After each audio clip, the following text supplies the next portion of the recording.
I started thinking quite a lot about sound and noise, and how in the past I used to think that you had to be in this like completely like silent space with like the lights dimmed or maybe an eye mask and maybe some mantras or something playing to meditate, and that I had to get my mind completely empty, otherwise I was like failing and I couldn't meditate, I wasn't good at it.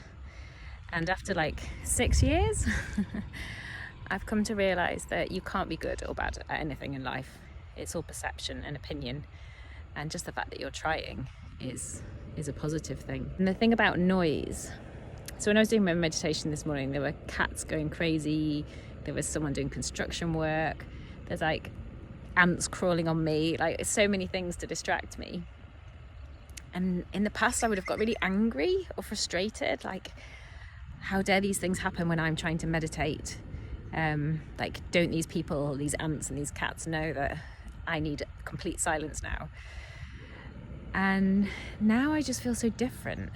It's taken me a really, really long time to get here, but part of it was I did a sound ceremony course last year, and we were talking about silence, and I discovered there's a room somewhere on the world, I don't know, there's a room somewhere that you can go to that's completely silent, and I think the longest a human's managed to stay in there for is like an hour, and they said they can hear their bones grinding, which doesn't sound like very much fun.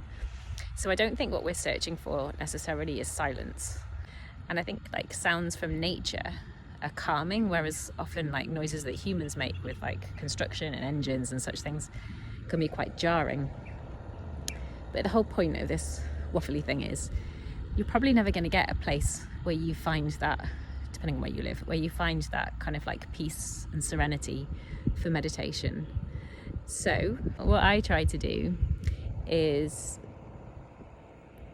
to actually listen to the sounds. So when you hear a sound, and I learned this on my course and it's been really helpful for me, when you hear a sound, instead of being like, oh, there's a sound, go, okay, that's someone doing construction work. I know what that is. There are people alive and they're doing stuff and they make noise, and that's what happens. And then you hear another sound. Okay, that's like someone's phone ringing. And you actually listen to the sounds and bring awareness to them. Because when you try and push them away and be like, no, I need silence, it actually becomes more of an activator in your nervous system. Whereas if you just kind of think, okay, that sound's there, and you just kind of accept it, which can be really, really hard. I'm not saying this is easy. And just accept it. And try and come back to your breath. Okay, there's a sound. That's there. I've acknowledged it. I come back to my breath. And I feel like when you can start to do that with noise, you can also start to do that with your thoughts. Because our thoughts are essentially noise, just in a different form. Our thoughts come from our subconscious. Noises are external to us. We can't control the external. We can't control our subconscious. But we can become aware of it. And we can choose not to give it importance. So when you have a thought, instead of allowing it to become a story, so I always try and think of an example. So like someone looks at you weirdly and you think, oh my God, that person hates me. Everyone's saying bad things about me. Everybody hates me. I'm such an awful person. And it becomes a story. Instead of like the first thought being that person looked at me weirdly, and then just like, okay, that person looked at me weirdly, and just letting it go without like making it into a thing.